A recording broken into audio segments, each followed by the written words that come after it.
Unless you've been living under a rock, then you know who Greyson Nekrutman is. He's kind of taken the internet by storm, and he's on tons of big gigs now. And the great thing was we got to kind of watch it all unfold online. And I wanted to go through and actually look at what he's doing and what kind of sets his drumming apart. This is going to be fun. All right, so let's check out Hot for Teacher intro.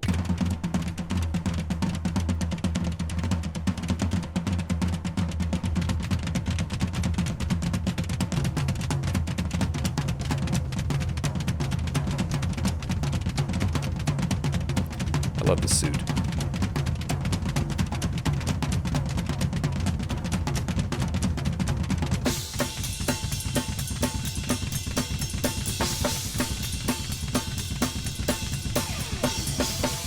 Cymbals rocking over there.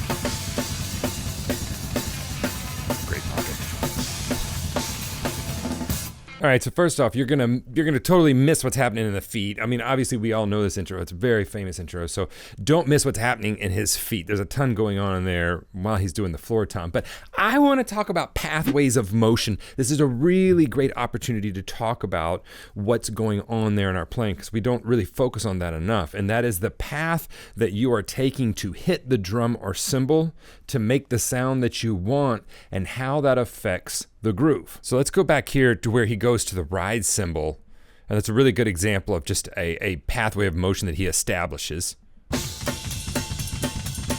Look at that hand. Okay, so this is a small thing that you'll miss, but if you were to kind of like zoom in on that, you'll notice that his hand it's making the same path every time. So even when he goes into those crashes, he comes back, and it comes back exactly to that same spot. It's a very small thing, but some of you are intermediate drummers, and the thing that's holding your groove back is you're not paying attention to this, and that is establish a path that your hand's going to follow, and that is going to help you stay in the pocket. We're dancing with this instrument. It's going to help you stay in the pocket and help you keep time. I use my body to help me keep time all the time. Now let's keep watching this and go. When he goes to his hi-hat, that hand is in the same spot every time he goes. There's another thing I wanted to point out before we get to the pathways that he's established on his snare and his hi-hat. Look at how intensely he concentrates on the crash cymbal right before he hits it. The things I'm pointing out are the things that set him apart from some other players that I could pull up online. And it's the depth of pocket, it's the intentionality with which he plays, and that is what takes you to that pro level. So let's go back here, and it's such a small thing you'll miss it, but I was watching a Steve Jordan video the other day. He was playing a very simple groove, and his intentionality he would stare at the thing before he hit it, just very intentional about where he's going to hit it, how he's going to hit it. Vinny Colaiuta did a video not too long ago. I mentioned this. It's like before he hit it, Vinny his head was ahead of where he was going. He was looking exactly where he was going to go, how he was going to approach it, how he was going to get out of it. So watch this crash cymbal. It's such a small thing, but to me, it's a very big thing. Watch this. Look at that. Do you see that? I mean, he's staring at that cymbal beforehand, and he's like, boom, and he's just right on it. It's such a small thing. Even though he's did that stick twirl, I know I'm going to belabor this point, but it's so important. Some of you are intermediate drummers, and you're not paying attention. You're advanced drummers, you're wanting to kind of take your sound up. You're not paying attention to the pathways of motion that you're playing. In other words, establishing that and helping your body help you keep time and pocket. And then you're not paying attention to the intentionality that you're hitting the instrument with. A lot of intermediate, I'd say advanced players know what they're going to hit. They know where they're going, but they don't know exactly how they're going to hit it. And they're not forecasting that ahead of time. So they're not looking to it going, there's the cymbal. Here's how this goes into play. Here's how it's swinging. I've got to approach it. Here it comes back, and so you even adjust on your way into it, how you're going to hit it. But you can see this several times with Greyson's playing. He is forecasting like what's going to happen. He's very intentionally looking at the thing before he hits it. It's such a small thing. You'll miss some of these things that he does that are real pro moves here. All right, look at the pathway of motion of his right hand on the hi-hat. Notice the swishing motion that he's doing, kind of an old throwback to swing drummers and Ringo. Look at that left hand. I'm going to go back just a little bit. Look at that left hand. I mean, you could build a ditch with where that hand's going. He's established with where it's going because the pocket to this groove is going to be the consistency of that snare.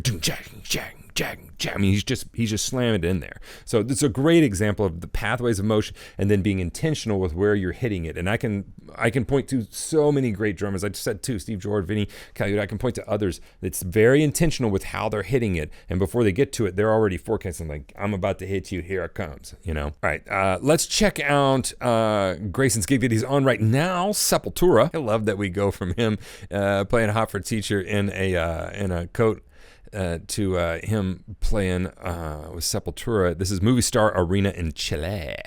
Refuse, Resist. First, I really do try to watch these and just kind of enjoy them as a musician first. Let's check this out.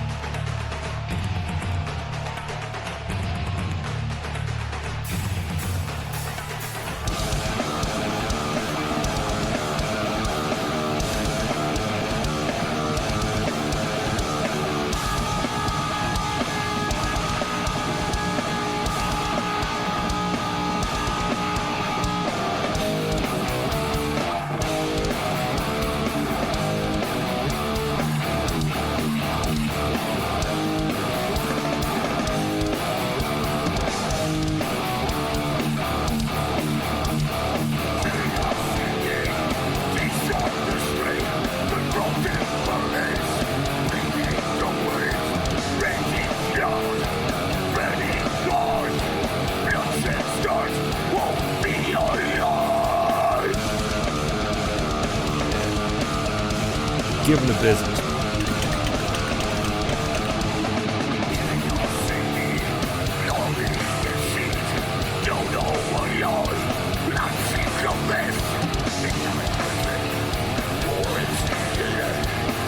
He's having some monitor troubles. He's been having that since the beginning of the song. When he's looking over to his left, yeah, see, now he's motioning.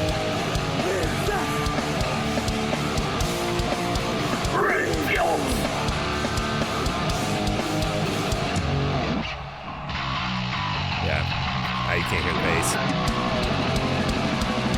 So there's a monitor guy right over there behind his hi-hat off stage. Looks like.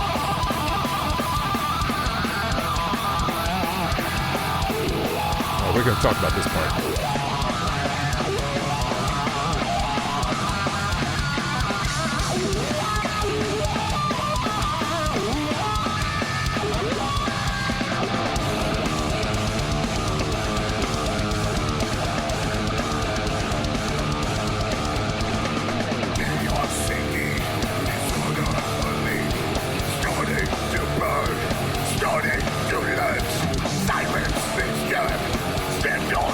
Still trying to get the monitor guy's attention.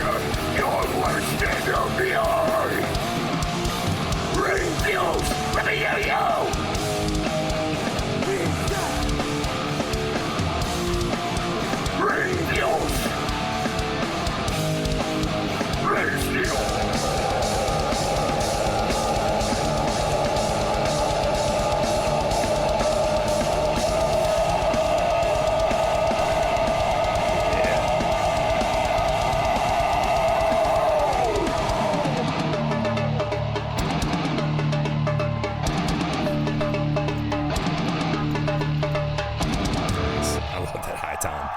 I love that high time. All right, some good stuff to talk about in there. The first thing that, you know, if you don't know what's going on, so there's a monitor guy over here to his hi-hat left.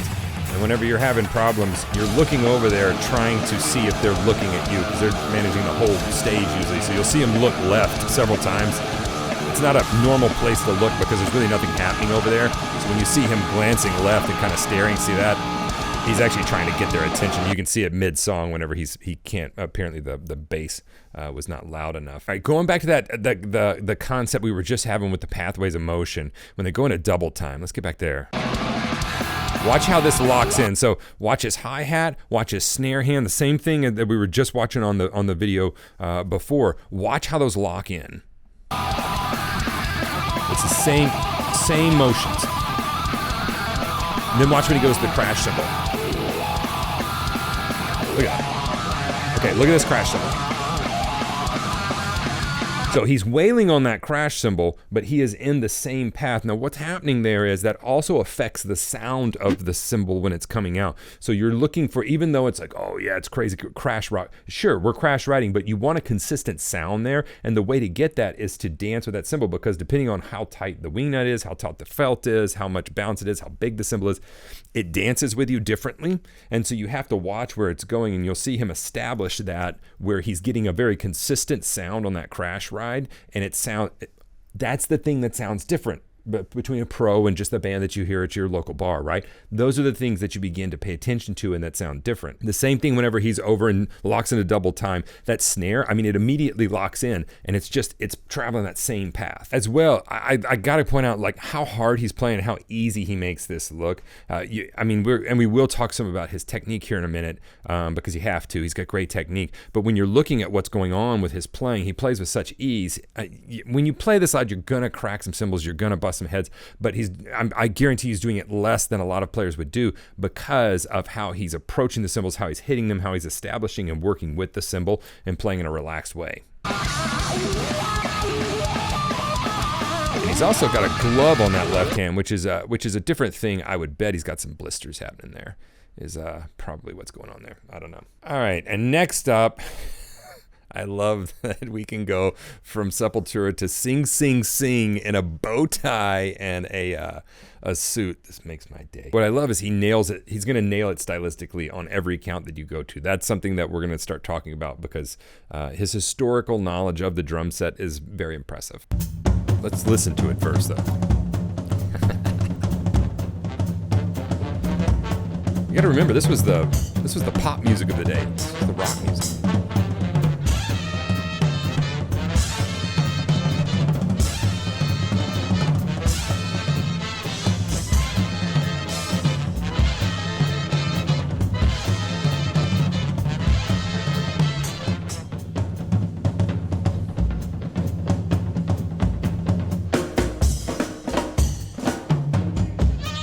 Very stylistically correct.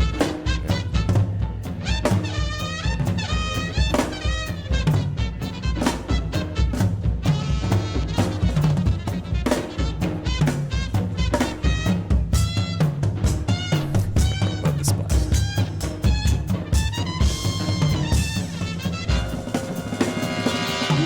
That left hand trad style.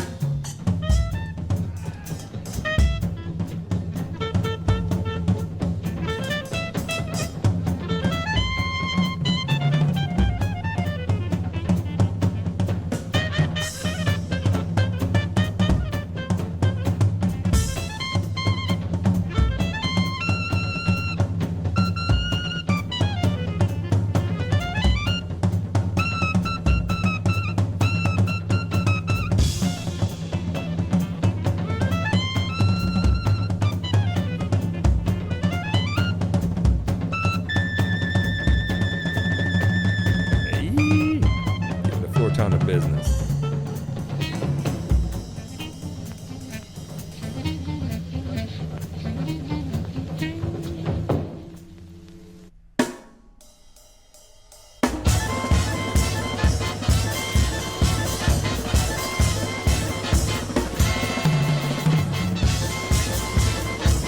Yeah.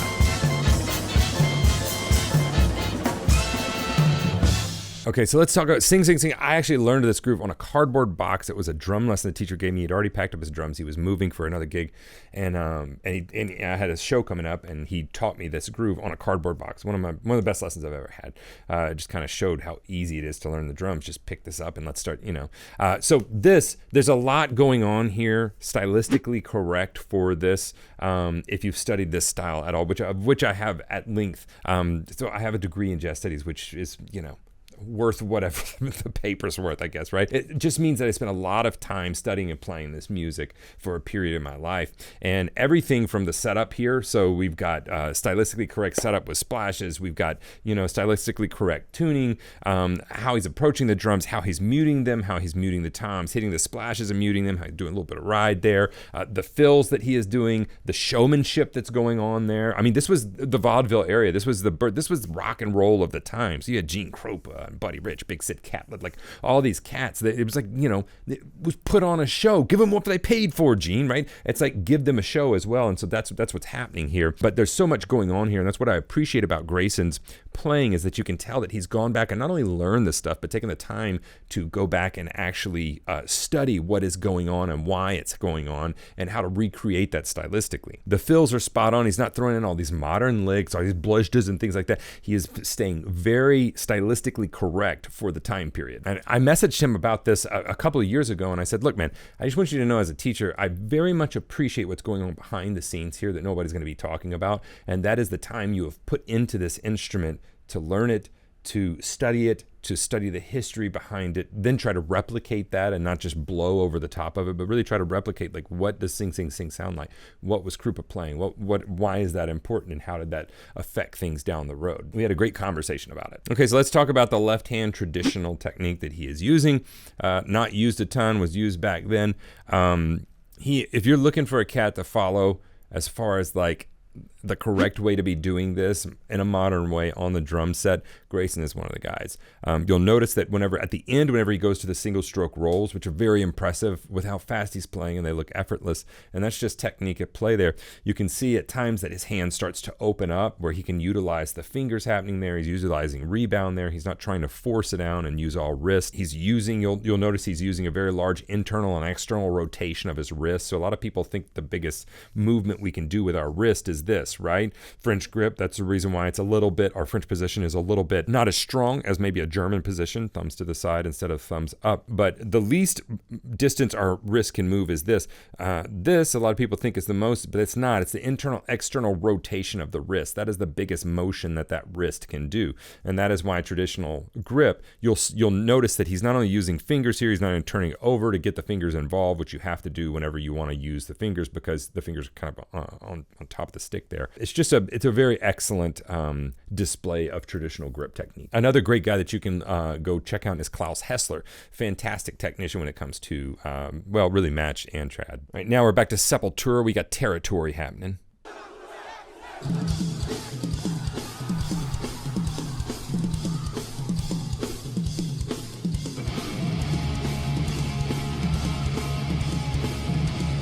Go back to Pathways of Motion. Look at the hand going in between those two cymbals. He's dialed in. Look at him looking at the kit.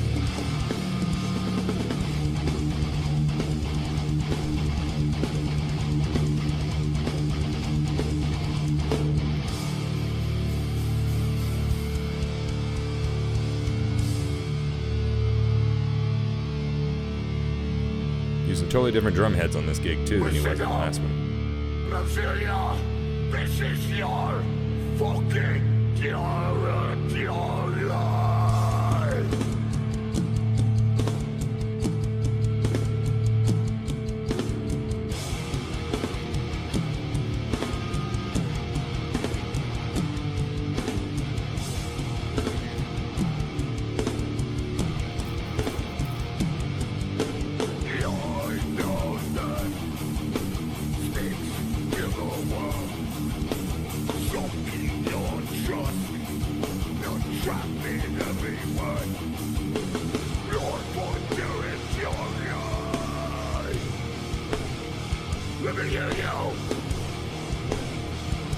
You'll notice he's not using near the ghost work that he was been using on other stuff.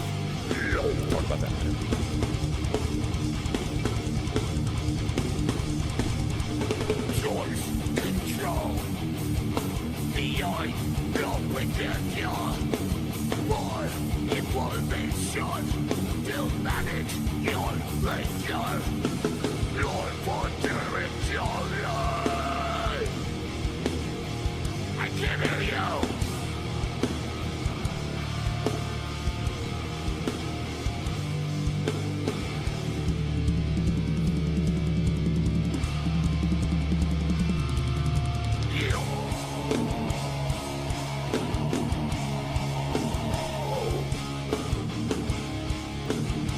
Yeah, giving that symbol to business.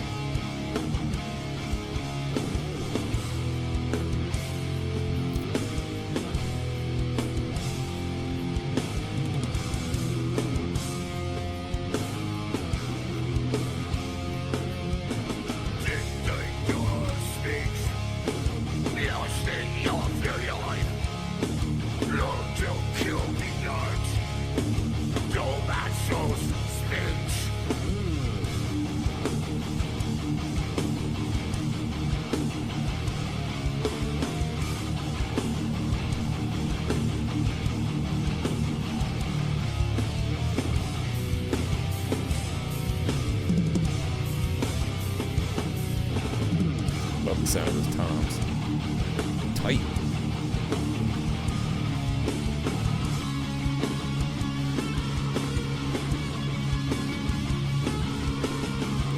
Notice he doesn't have a glove on in this one. I think he had blisters in that last song.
Guy leans on that snare. Helps him keep. He's established kind of a new pathway.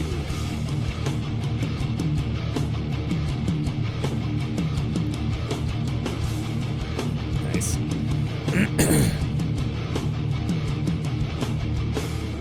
Awesome. So several things we can point out with this one. And you'll even notice that whenever he was putting his hand on the snare, he was doing that in time. Like it was a very consistent thing. I know I keep pointing that out. This is something that people miss. And some of you, your pocket's not sitting how you want it to. And this could be a huge change that you can make today in your drumming. Let's talk about ghost notes that he's doing there. Look, even though he has the facility to blow over the top of what's happening, he's not. He's playing very correct for the song. He's playing the parts just how he should. You'll notice in some of his playing that he is adding ghost notes in there, but you cannot hear them really. So in a venue this size, many times, especially when you're playing this style of music, the snare, sometimes they'll put gates on it depending, but a lot of times those ghost notes are not gonna come through, so why play them, right? But it has it. Ghost notes, again, they're meant to be ghosts. They're meant to be felt more than heard, right? So they affect how the groove feels, and that would be why that player is playing those ghost notes. It's because it makes it feel a certain way, even though in a venue like that, you're really not gonna hear those ghost notes. All right, now we have the Whiplash drum solo. So let's see what's going on here. The fact that he memorized this thing is very, very impressive. I actually didn't like this solo in the movie. The movie was okay. Look, this is neither here nor there what you think of the movie, but I actually didn't love the solo in the movie, just the structure of it and all of that. But he plays this incredibly. So let's check him out playing this. And to memorize this is very, very impressive. Watch his left hand, that traditional grip. See it open up?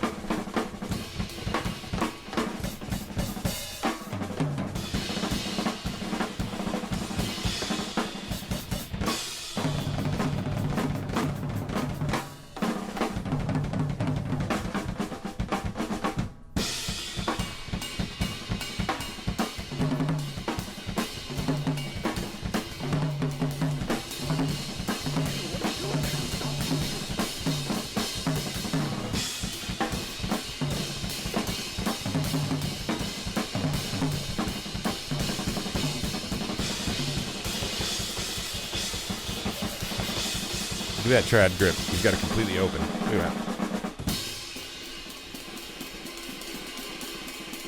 He's playing along to the movie, by the way.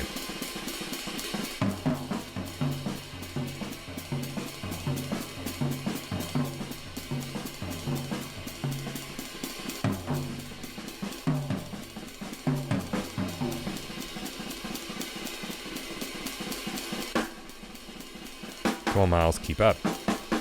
Don't let Greyson beat you.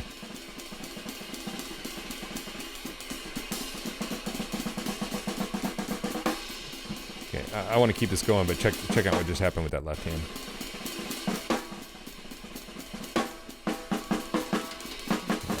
check out what just happened with that left hand. All right, look right there. I'm going to keep it going. Look at that thumb. The thumb is the thing that was making that happen, see? Just playing with that.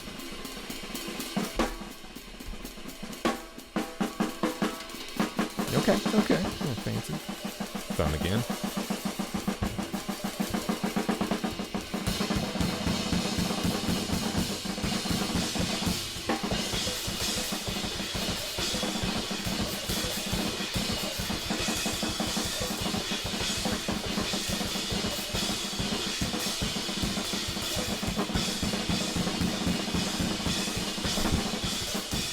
So good.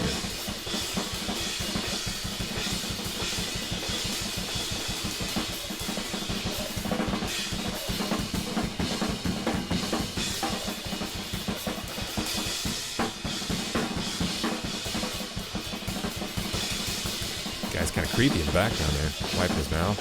Weird.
Watch his hand open up. See it?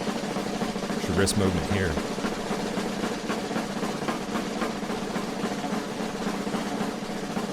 Left hand's complete open.